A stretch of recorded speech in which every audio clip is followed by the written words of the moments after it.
आज मैं शुरू करने जा रहा हूँ माध्यमिक मैथ क्लास 10 का पहला चैप्टर। उस चैप्टर का नाम है एक चर वाले द्विघात समीकरण। तो इसमें बहुत सारा पार्ट है। सबसे पहले हम समझेंगे कि द्विघात समीकरण किसे कहते हैं और ये चर क्या होता है। हम लोग क्लास 9 में रैखिक समीकरण पढ़कर आए हैं, जिसका सबसे ज़्यादा घात 1 होता था, लेकिन यहाँ हम लोग द्विघात समीकरण पढ़ेंगे।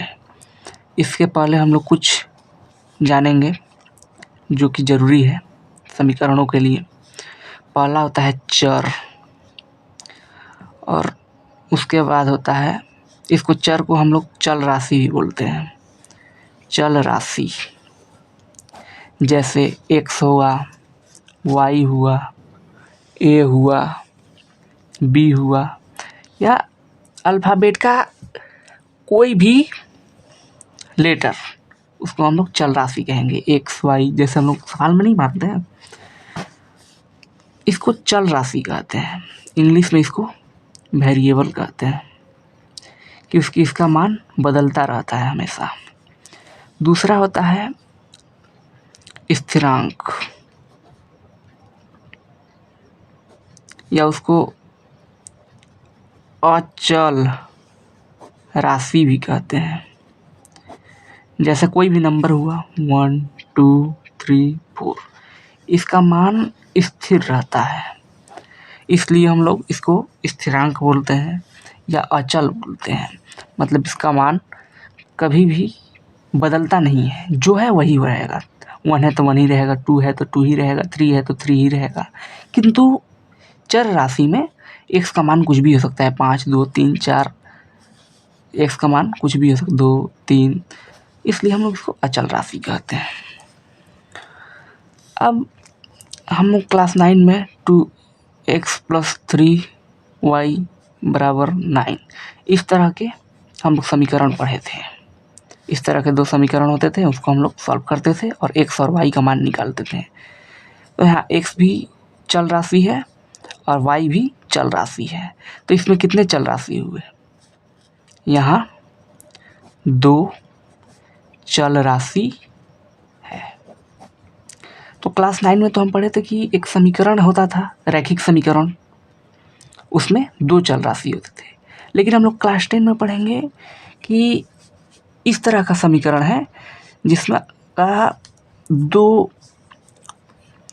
इसमें हम लोग देख रहे हैं कि 2 चल राशि है, लेकिन हम लोग क्लास 10 के समीकरण में देखेंगे कि चल राशि केवल 1 है। इसलिए इस चैप्टर का नाम भी पड़ा है एक चर वाले द्विघात समीकरण। मतलब वह समीकरण जिसका चल राशि 1 हो। जैसे 3x² + 2x + 7, यह एक द्विघात समीकरण है। क्यों? क्योंकि इसके चलों की संख्या 1 है। यहाँ 3 के साथ x² है, यहाँ 2x है। दोनों में क्या कॉमन है? x ही है, और कोई भी y नहीं है, z नहीं है। इसलिए इस समीकरण को हम लोग कहेंगे द्विघात समीकरण। द्विघात समीकरण क्यों? क्योंकि द्विघात समीकरण का यही पहचान है कि द्विघात समीकरण में चलों की संख्या 1 होगी, केवल x है, कहीं भी y हमें नज़र नहीं आ रहा है, z नहीं आ रहा है। और इसका सबसे उच्चतम घात भी 2 होगा, तो उसको द्विघात कहेंगे। द्विघात बोलने से ये समझ आ रहा है, द्वि मतलब 2, जिसका उच्चतम घात 2 हो जिस समीकरण का, उस समीकरण को द्विघात समीकरण कहते हैं।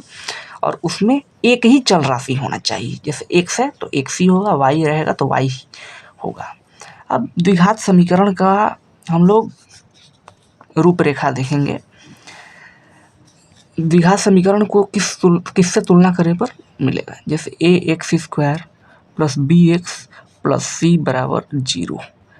किसी भी द्विघात समीकरण हम लोग ax² + bx + c के रूप में लिख सकते हैं। किसी भी द्विघात समीकरण को हम लोग इसके रूप में लिख सकते हैं, जहाँ पर a b और c वास्तविक संख्या है। वास्तविक संख्याएं हैं और x बराबर 0 नहीं हो सकता है। तो किसी भी समीकरण को द्विघात होने के लिए ये अगर नियम फॉलो करता है तो वो संख्या द्विघात समीकरण मानी जाएगी। द्विघात समीकरण का फॉर्मेट ये होता है ax² plus bx plus c। इस इक्वेशन के रूप में जिस भी समीकरण को लिखा जा सकता है उसे हम लोग द्विघात समीकरण कहेंगे, जहाँ पर a, b और c कोई भी रियल नंबर होंगी, 2, 3, 4, 5, 6 हो सकता है और x का मान यहाँ 0 नहीं हो सकता। अगर हम लोग यहाँ x का मान 0 रख देंगे, x का मान 0 अगर रख देंगे तो ये टर्म तो पूरा 0 हो जाएगा। आप देखिएगा यहाँ 0 रख देंगे तो ये पावर 2 नहीं रह गया, क्योंकि ये जैसे a 0 हम रख दिए x के जगह तो ये 0 प्लस b के जगह भी यहाँ x के जगह भी 0 रख दिए, अब प्लस c बराबर 0। ये तो पूरा 0 है तो 0 को पूरा 0 कर देगा, प्लस 0 प्लस c बराबर 0। तब तो ये द्विघात समीकरण नहीं रहा, क्योंकि इसका उच्चतम घात 2 नहीं रहा। लेकिन हम लोग जानते हैं कि द्विघात समीकरण होने के लिए उसका उच्चतम घात 2 और चर 1 होना चाहिए। लेकिन यहाँ पर अगर हम 0 कर रहे हैं तो द्विघात समीकरण नहीं हो पा रहा है, क्योंकि यहाँ पर एक चर भी नहीं हो पा रहा है और इसका घात भी उच्चतम 2 नहीं हो रहा है। इसका हम लोग एक एग्जाम्पल देखेंगे, जैसे x² plus 5x minus 204 equal 0। तो यहाँ a है, यहाँ ये b है, ये c है। ये x² के सामने कुछ भी नहीं है, मतलब क्या है, a है, क्योंकि x² के सामने a होता है, x के सामने b और c क्या होता है, ये खुद एक कांस्टेंट होता है, तो इसका मान तो नंबर में होगा ही होगा। तो x² के सामने कुछ भी नहीं है, मतलब a बराबर क्या है, 1 है, कुछ नहीं है मतलब 1 है। b बराबर क्या है, 5 है, देखिए जो x के साथ अटैच है। और c बराबर क्या है, -204, -204 चिन्ह के साथ हम लोग लेंगे। तो ये a, b, c तीनों का मान हमें मिल गया और x का सर्वोच्चम घात कितना है, 2। तो ये कौन सा समीकरण हो गया, द्विघात समीकरण। इसलिए ये कौन सा समीकरण हो गया, द्विघात समीकरण हो गया, क्योंकि उसका उच्चतम घात हम देखेंगे 2। द्विघात समीकरण का यही पहचान है, और यदि उच्चतम घात 2 हो और चल राशि 1 हो और वास्तविक संख्याएं भी हो तो उसे हम द्विघात समीकरण कह देंगे। द्विघात समीकरण हम लोग क्लास 10 में पढ़ रहे हैं। वैसे एक घात वाला समीकरण भी होता है, 3 घात वाला समीकरण, जिस समीकरण में जैसे x³ plus 3x plus 9 equal 0, इसको हम कहेंगे 3 घात वाला समीकरण, क्योंकि इसका उच्चतम घात 3 है। अब जैसे 2x प्लस 5y बराबर 0, इसको कहेंगे एक घात वाला समीकरण, क्योंकि इन समीकरण के चल राशि का सर्वोच्चम घात 1 है, इसलिए इसको एक घात वाला समीकरण। इसलिए इसी तरह होता है 4 घात वाला समीकरण, 5 घात वाला समीकरण, 6 घात वाला समीकरण। लेकिन हमें यहाँ पढ़ना है 2 घात वाले समीकरण को। अब हम आगे देखेंगे कुछ और चीज़ें। यहाँ पर तो बहुत सारे सवाल हैं और मैं कॉन्सेप्ट आपका क्लियर करूँगा। जैसे एक हम इक्वेशन लिए 3x² प्लस 16x माइनस 3580 बराबर 0। इस तरह के अगर सवाल है तो इसमें पूछता है गुणांक को इंग्लिश में कोएफिशिएंट कहते हैं, कोएफिशिएंट।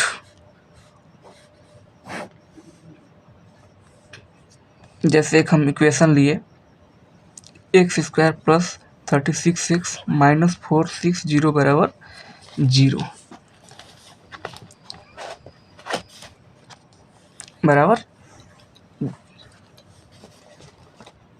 जैसे ये एक इक्वेशन है, तो देखेंगे एक्स स्क्वायर के साथ क्या गुणा में है, एक्स के साथ क्या गुणा में है और 460 के साथ क्या गुणा में है, वही उसका गुणांक कहलाता है।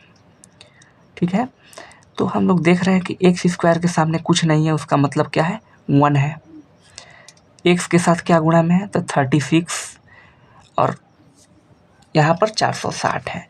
तो पूछता है एग्जाम में एक्स स्क्वायर का गुणांक, तो एक्स स्क्वायर का क्या गुणांक होगा, एक्स के साथ क्या मल्टीप्लाई में है, कुछ नहीं है, मतलब 1 है, इसलिए एक्स स्क्वायर का गुणांक 1 हो जाएगा। एक्स का गुणांक क्या हो जाएगा, एक्स का गुणांक जैसा कि नाम से ही हमें समझ में आ रहा है, गुणा में जो होगा, एक्स के साथ क्या गुणा में है, 36, तो एक्स का गुणांक क्या हो जाएगा, 36। यहाँ पर अब है 460, तो पूछेगा किसका गुणांक, तो एक्स के पावर 0 का गुणांक बराबर क्या होगा, -460।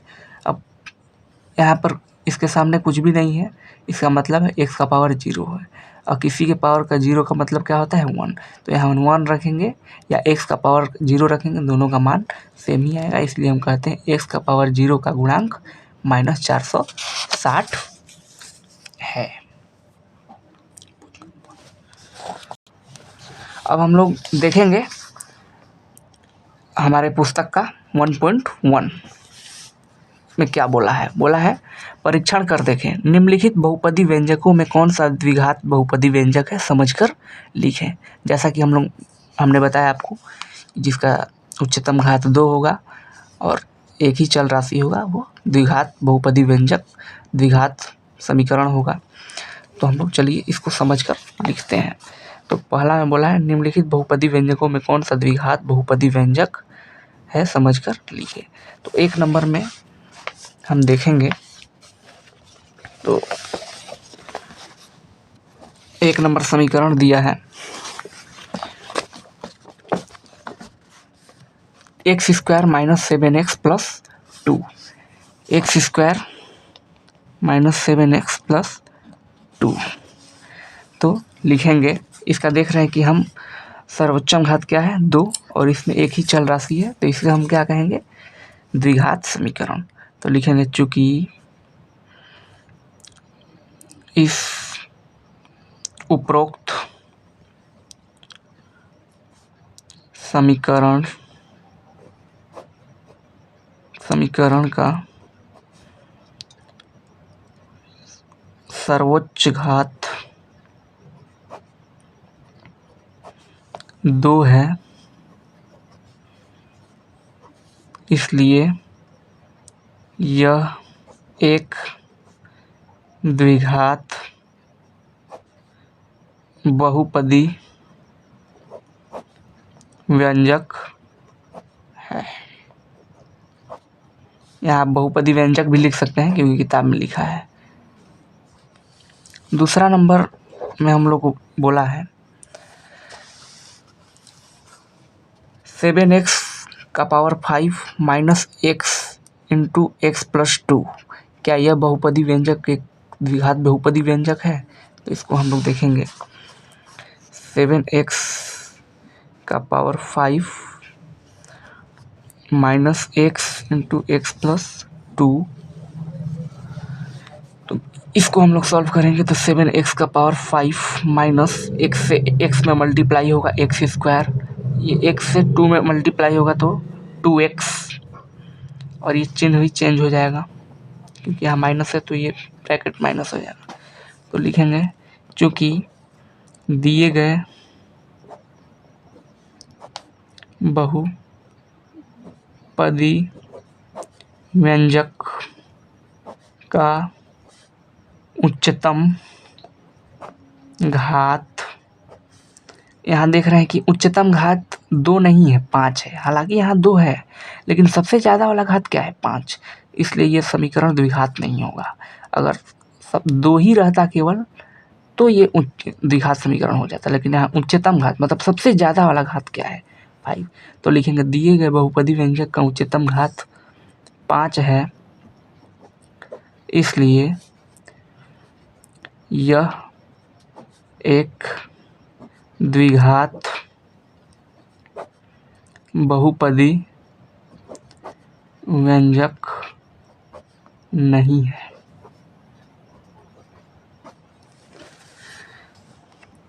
उसके बाद हम लोग का तीसरा है 2x into x plus 5 plus 1।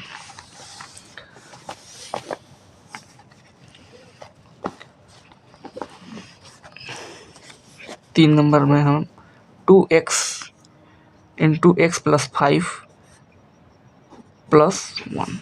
तो इसको हम लोग अगर सॉल्व करें, ये सवाल है हमारा 2x प्लस, तो इसको हम लोग करें तो 2x से इसमें दोनों में मल्टीप्लाई करेंगे तो 2x स्क्वायर हो जाएगा प्लस 2x से 5 में 10x हो जाएगा और ये प्लस 1।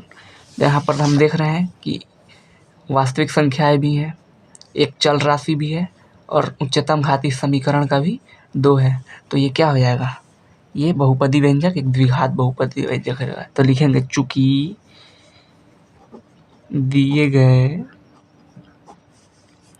बहुपदी व्यंजक का उच्चतम घात 2 है, उच्चतम घात 2 है, इसलिए यह एक द्विघात बहुपदी व्यंजक है। इसमें कुछ करना नहीं है, केवल लिख देना है। उसके बाद 4 नंबर में 2x माइनस 1, 2x माइनस 1। तो इसका तो हम देख रहे हैं उच्चतम घात क्या है, 1 है, तो ये तो होगा ही नहीं। तो लिखेंगे चूंकि दिए गए बहुपदी व्यंजक का उच्चतम मान 1 है, इसलिए यह द्विघात बहुपदी व्यंजक नहीं है। इतना आप लोग को समझ में आया होगा।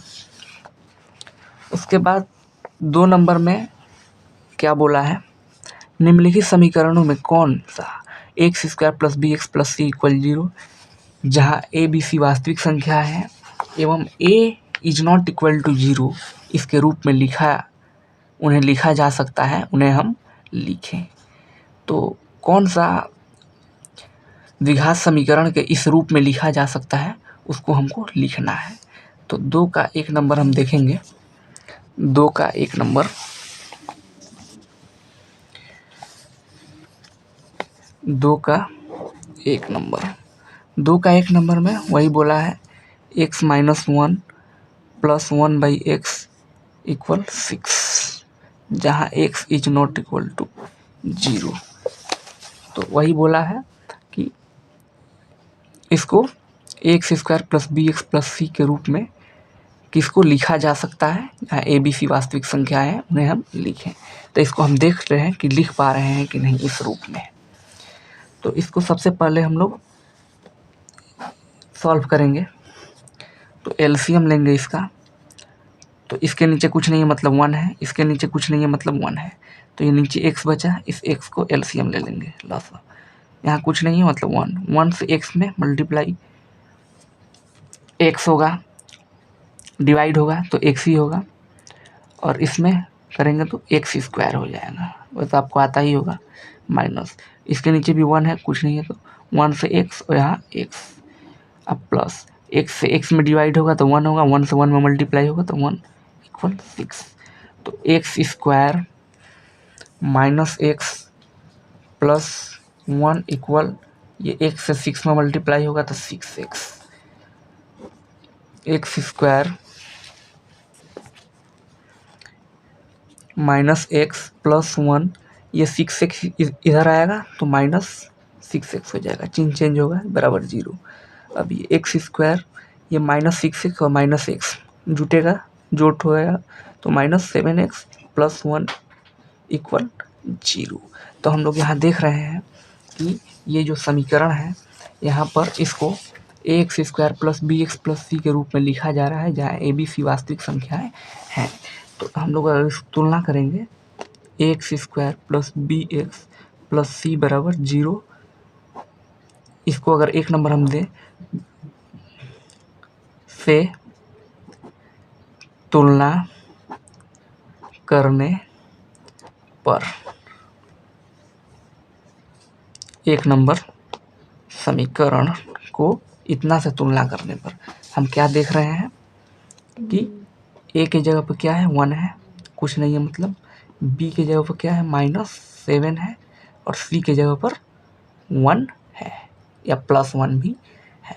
तो ये क्या है, ये एक द्विघात समीकरण है, हम लोग इसको प्रूफ कर पाए।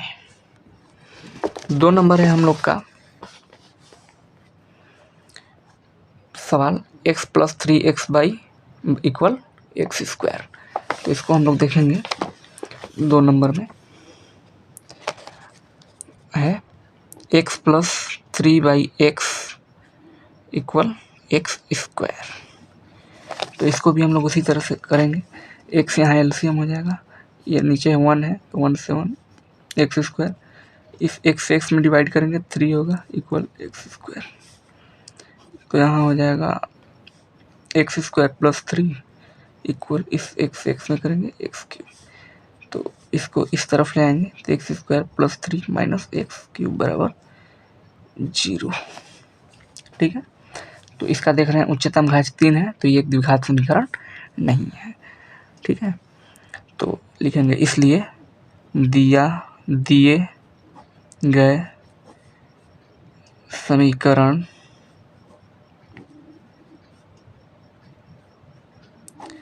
दिए गए समीकरण को ax² + bx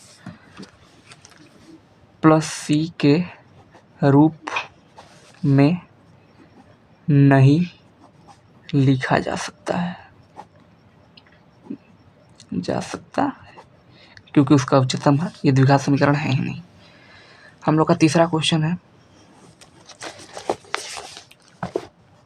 x² - 6x + 2 = 0। इसको लिख सकते हैं, तो x² - 6x + 2 = 0। तो इसका उच्चतम घात हम देख रहे हैं 2 है, तो यहाँ ये एक द्विघात समीकरण है, चूँकि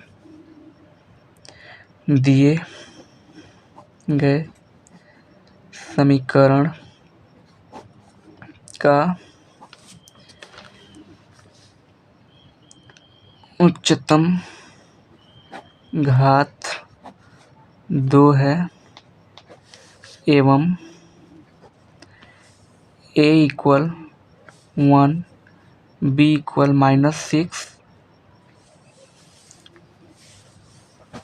-6 नहीं होगा, नहीं तो इसको नहीं लिखेंगे फिर भी चलेगा।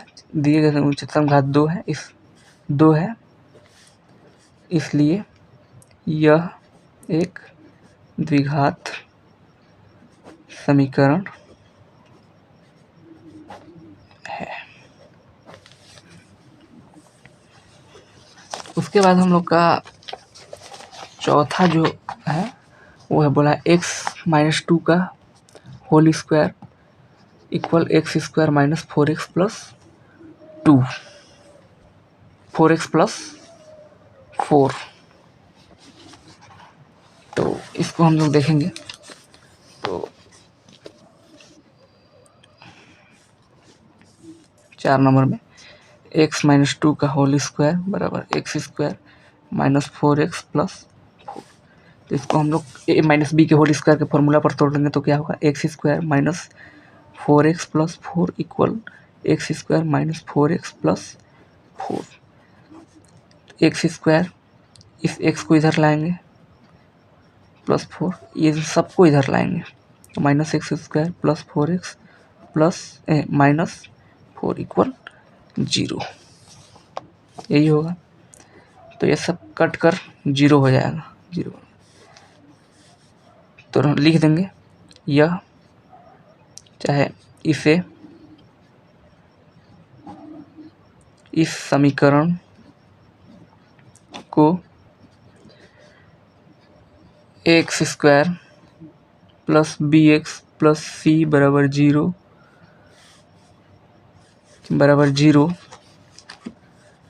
के रूप में नहीं लिखा जा सकता है। उम्मीद करता हूँ कि आप लोगों को ये वीडियो अच्छा लगा हो और बाकी का सवाल हम लोग अगले वीडियो में करेंगे। वीडियो देखने के लिए धन्यवाद। हम लोग अब अगले दिन मिलते हैं। Good bye.